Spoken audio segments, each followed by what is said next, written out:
پتہ چل گیا کہ یہ انسان کے ذہن میں جو بات ہے کہ ترقی دنیا حقیقت میں زمانے کو اچھا نہیں کرتی، بلکہ اس کا معیار اللہ کے نزدیک کچھ اور ہے۔ ہم اس غلط فہمی میں نہ آ جائیں کہ اس کے باعث انسان اچھا ہو گیا یا اونچا ہو گیا یا بلند ہو گیا، کہ دنیا کے اندر اس کی ترقی ہو رہی ہے، مکانات ہیں، بلڈنگیں ہیں، دیکھ رہے ہیں ٹیکنالوجی بڑھ گئی ہے، زندگی کی سہولتیں ہیں، یقیناً ہے اچھی چیز ہے، لیکن یہ معیار نہیں ہے حقیقت میں۔ اللہ کے نزدیک معیار کچھ اور تھا، اور معیار وہی تھا جس کی وجہ سے نبی کریم صلی اللہ علیہ وسلم نے اپنے زمانے کو بلند اور اچھا فرمایا۔ یقیناً زمانے میں بلند عمارتیں تو نہیں تھیں، لیکن بلند اخلاق تھے لوگوں کے، بہت بلند اخلاق تھے، ایسے بلند اخلاق تھے کہ اس زمانے کے رہنے والے اتنے بلند ہوئے کہ قیامت تک کوئی شخص ان کے پاؤں کی گرد تک بھی نہیں پہنچ سکتا۔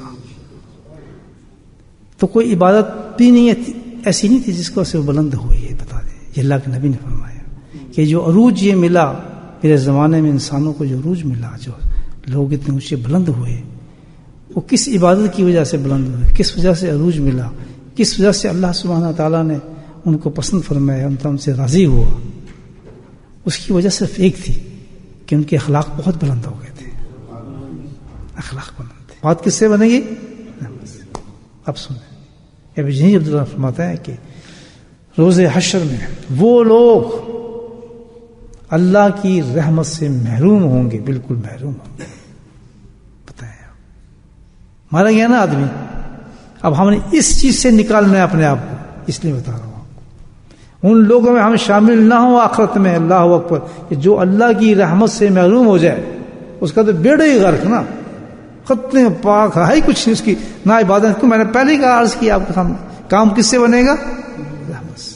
تو فرمایا وہ لوگ اللہ کی رحمت سے محروم ہوں گے، بالکل محروم ہوں گے۔ کون لوگ؟ کہ جن کے دلوں کے اندر اوروں کے لیے رحم نہیں ہوتا، جن کے دلوں میں اوروں کے لیے رحم نہیں ہے، اوروں پہ ترس نہیں کھاتے، فرمایا اللہ کی رحمت سے وہ شخص حشر میں محروم رہیں گے۔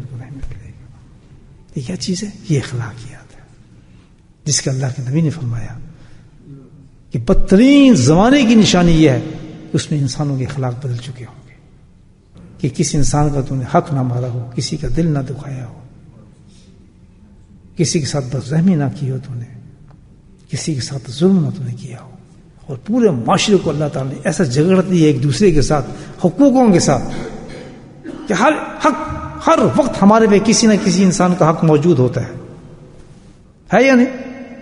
ہر وقت کسی نہ کسی چیز کا حق ہم پہ موجود ہے، یاد رکھیں۔ اب ہم مسجد میں ہیں تو مسجد کا حق کیا ہم پر؟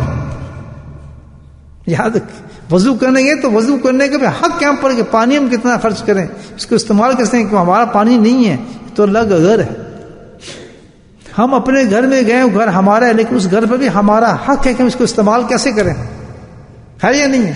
پھر انسان کو حقوق پہ جگڑ دی اللہ پاک نے، ان حقوق کو اسی طرح سے انداز سے استعمال کرنے کا نام سب سے بہترین اخلاق ہے انسان کا۔